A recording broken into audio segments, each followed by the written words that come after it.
아래 실어다가 예루살렘에서 그의 조상들과 함께 다윗성에 장사하니라. 아멘. 예, 나머지 부분은 여러분이 또 묵상하시고 읽으시면 좋겠고요. 오늘 말씀은 특별히 유다 왕 아마샤에 대한 소개를 하고 있는데, 그의 삶을 통해서 우리가 받아야 될 교훈을 오늘 받았으면 합니다. 예, 본문 1절, 2절을 보시면 이 아마샤에 대한 좀 배경을 설명하고 있죠. 그의 나이 25세에 왕 위에 오르게 됩니다. 그리고 몇 년 동안 통치했냐면 무려 29년 통치를 했어요. 그 당시 분열 왕국 시대에 29년을 통치했다는 것은 상당히 긴 세월 동안 통치했던 것을 볼 수 있고요. 특별히 리더십을 굉장히 발휘했던 왕으로 볼 수가 있습니다. 중요한 것은 뭐냐면 그가 하나님 앞에 어떤 사람이었느냐, 그것이 중요하겠죠. 3절에 보면 아마샤가 여호와 보시기에 어떤 사람? 정직히 행했던 사람이다. 그러니까 하나님 보시기에 괜찮은 사람이었다라고 볼 수가 있죠. 다만 그 왕들의 모든 기준, 삶의 기준을 하나님이 삼았던 대상은 다윗입니다. 그러나 다윗과 같지는 아니했다. 그러니까 다윗만큼은 삶이 좀 부족한 것이 있다 이 말이죠. 그 중에 하나가 뭐냐면 그의 아버지 요아스가 행한 대로 다 행했는데 그 중에 하나가 뭐냐면 산당들은 제하지 않았다. 그러니까 그 당시에 예루살렘에 성전이 있고 거기에서 예배드리는 것이 본래 이들이 하나님께서 분부하신 것인데, 산에 거기에 마음대로 거기에서 우상들을 섬기는 그런 것도 있고요, 제사를 드리는 것도 있고 그렇죠. 옛날에 보면 산 꼭대기나 뭐 이런 데서 무슨 기도드리거나 아니면 우상을 섬기는 이러한 예들이 굉장히 많은데, 지금도 동남아시아나 이런 선교지나 가면 그곳에 마을이 있으면, 제가 가본 곳에 보면 거기에 카렌족, 태국하고 라오스 국경지대에 보면 그 산골 마을에 사는 그런 부족입니다. 근데 그 마을에서 한 2주를 보낸 적이 있는데, 아침에 우리 팀들이 일찍 일어나서 그 마을 사람들을 위해서 땅 밟기 기도를 하자, 이 마을 사람들을 위해서 기도하고 또 악령들이 여기에 틈타지 못하도록 하나님의 특별한 보호하심을 위해서 기도하자. 그래서 이렇게 언덕으로 올라가서 마을이 내다 보이는 높은 곳에 이렇게 올라가 그 땅 밟기 기도를 하는데 보면 거기에 그 제사상 같이 과일들 뭐 이런 거 음식을 차려놓고, 그러고선 마을을 내다보면서 그 마을 사람들이 기도한 그러한 모습을 볼 수가 있어요. 그 당시에도 보면 그러한 일들을 성행하고 있었는데, 이 아마샤 왕이 그것을 눈 감았다 이 말이죠. 그것을 그가 백성들이 산당 제사를 드리는 것을 묵인했다. 그러니까 그것까지 다 청결하게 개혁을 하지는 않았다는 것을 볼 수가 있죠. 그러나 여호와 보시기에는 상당히 괜찮은, 보시기에 정직하게 행했던 왕이었다고 평가를 합니다. 그래서인지 하나님께서 그의 리더십을 사용을 해서 유다 왕국이 견고하고 강하게 하십니다. 5절에 보시면 그의 나라가 그의 손에 굳게 섰다. 그러니까 굉장히 존경을 받는 그런 왕이라고 볼 수도 있겠죠. 그리고 또한 자기의 아버지를 죽였던, 배신했던 신복들을 죽였는데, 여기에도 보면 그 왕을 죽인 자들을 처벌을 했지 그의 자식들까지, 그의 가족까지 처벌을 하지는 않았다. 그 이유가 뭐냐 하면 6절에 보시면 모세의 율법에 하나님께서 말씀하신 대로 각자가 행한 악으로 인해서 처벌을 해야지, 한 사람이 잘못했다고 해서 그 사람의 가족까지 다 처벌하는 것은 옳지 않다는 것을 모세를 통해서 말씀을 하셨는데, 그 말씀대로 그렇게 했다는 것입니다. 그것을 볼 때에도 이 왕이 모세의 율법을 상고한 것을 볼 수가 있고, 모세의 율법을 따라 살려고 했던 그러한 왕이었던 것을 볼 수가 있습니다. 그렇게 볼 때 아마샤 왕은 우리가 평가를 한다면 괜찮은 왕이었다, 괜찮은 리더였다라고 볼 수가 있어요. 자, 이제 나라가 굳건하게 세워지자 이제 그의 눈이 어디로 돌려지냐면 배반한 에돔 왕국을 향해서 눈길을 돌립니다.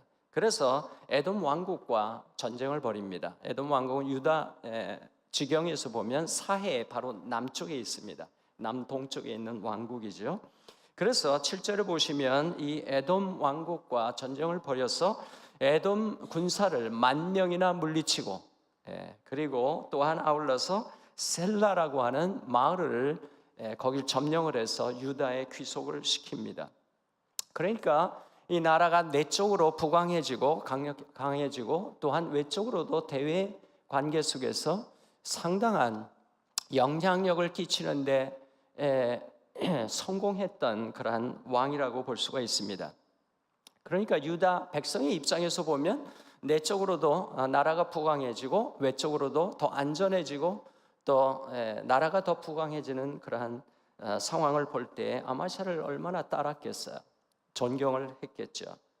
자, 그런데 이제 8절에 보면 이 아마샤가 유다 왕으로서 에돔 왕국을 쳐서 거기를 복종시킨 그런 다음에 이제 북쪽 왕국이었던 이스라엘, 그 당시에 분열 왕국에 보면 우리 한국과 같이 북쪽, 북한, 남한 이렇게 있듯이 그 당시에 북쪽 왕국 10지파가 단합해서 반란을 일으켜서 왕국을 세운 게 이스라엘이죠.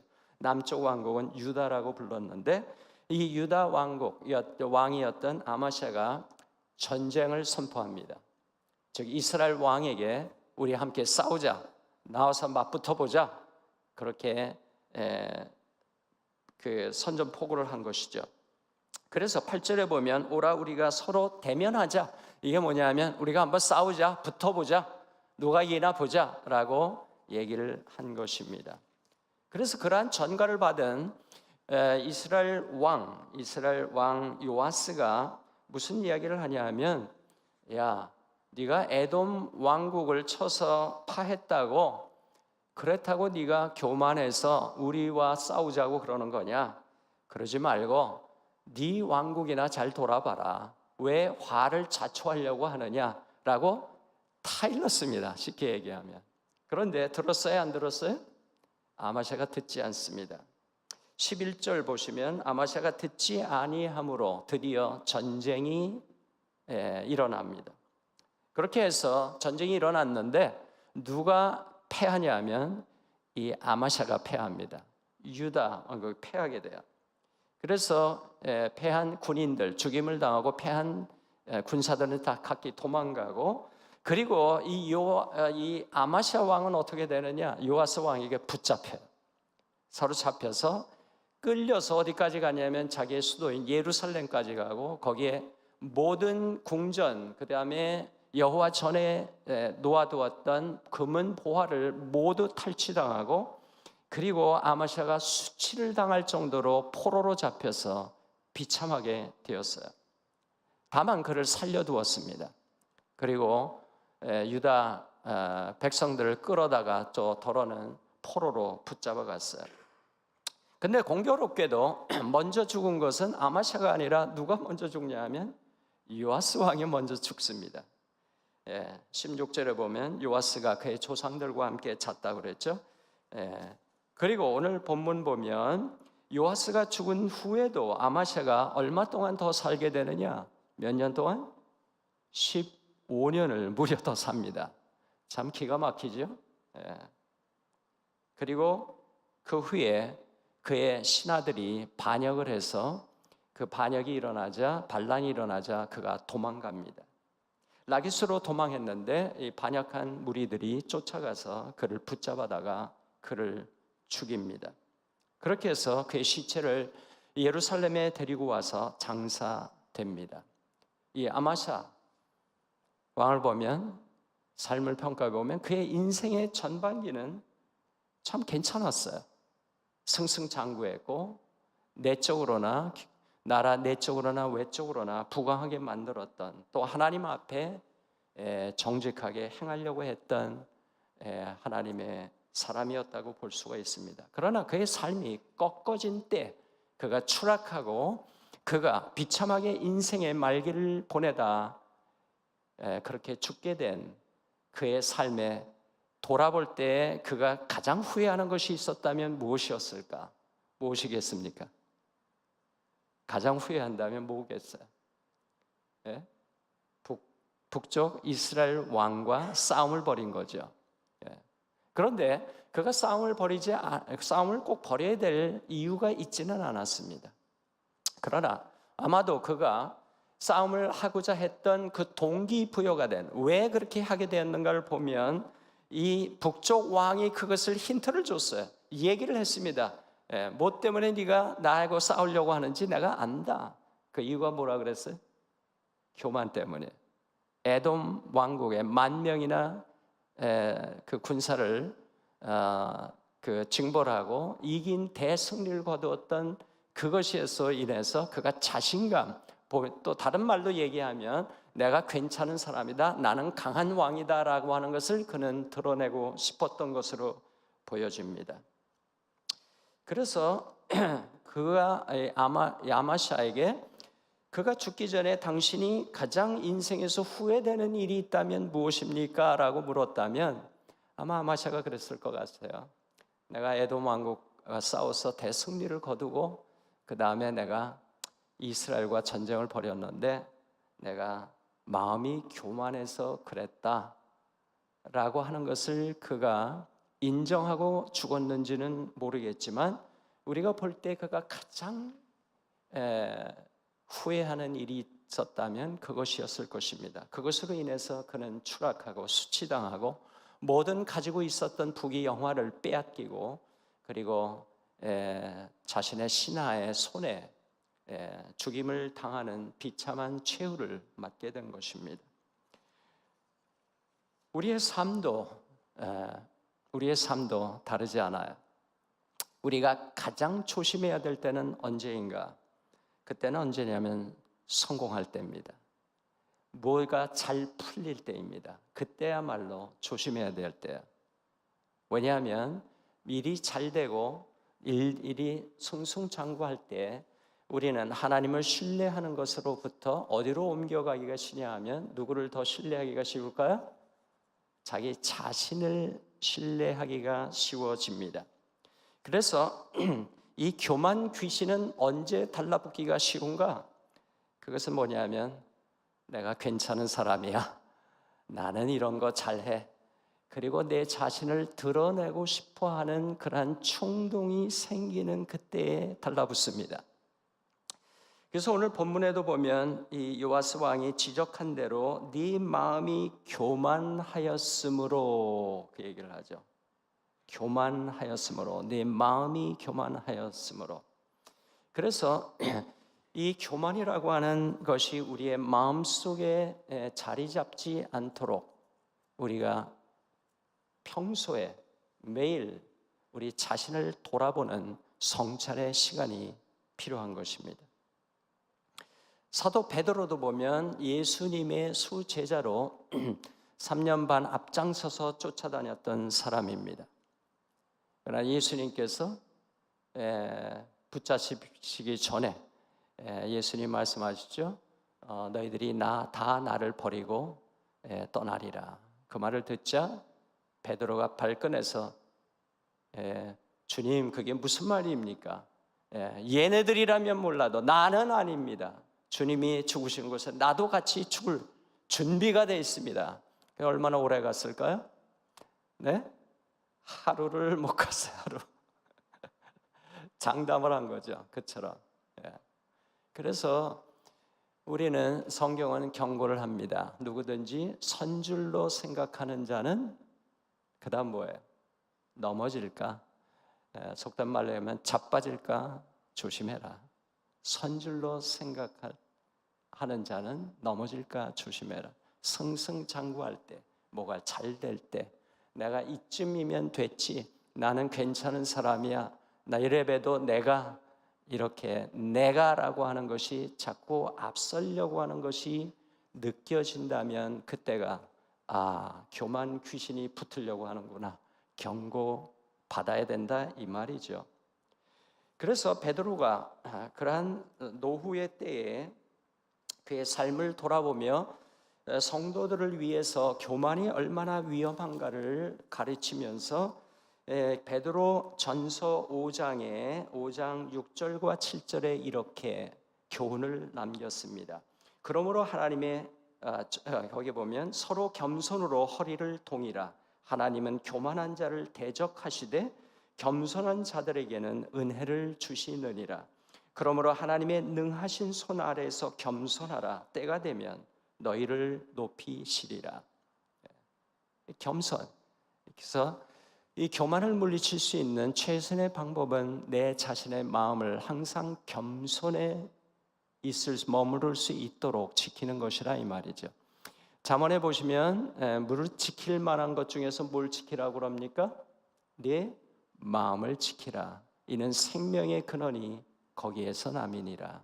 그래서 마음이 무너지면, 교만 때문에 무너지면 모든 것이 무너지는 것입니다.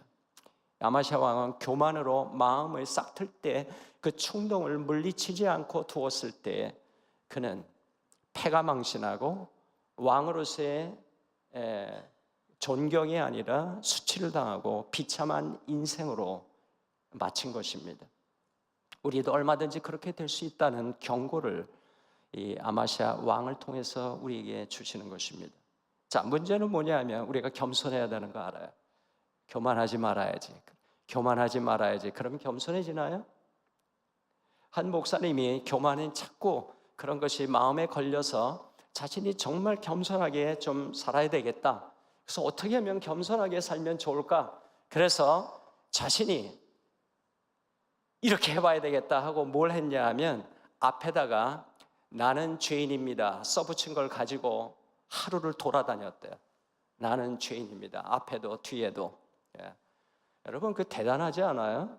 자신을 기억하기 위해서 나는 죄인이다라는 것을 다른 사람도 할 수 있도록 그것도 목사님이 붙여놓고서는 그러고서는 걸어서 시내를 걸어서 다녀왔는데 문제는 뭐냐면 갔다 와서 사무실에 돌아와서 자신의 이 거울을 보면서 나는 죄인이다 이러고서 하루를 돌아온 것을 보면서 야 이만하면 괜찮지 라고 하는 순간 다시 교만해지더라는 것입니다. 그래서 이 겸손이라는 것이 참 쉽지가 않습니다.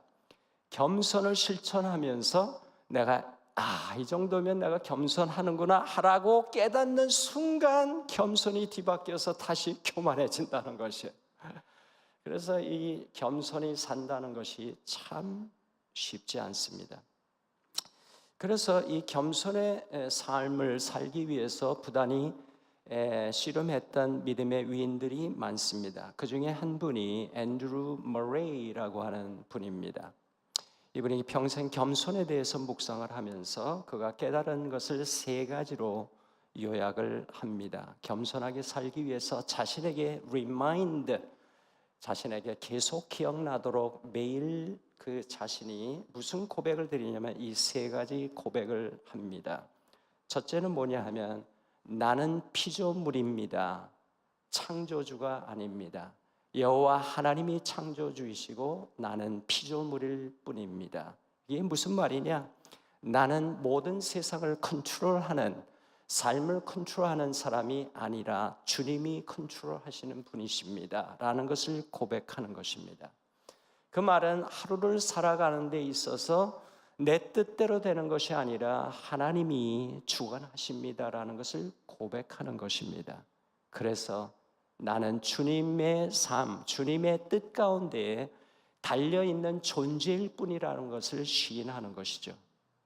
또 다른 말로 이야기하자면 하나님의 은혜로 하나님 제가 살아갑니다 라는 것을 고백하는 것입니다.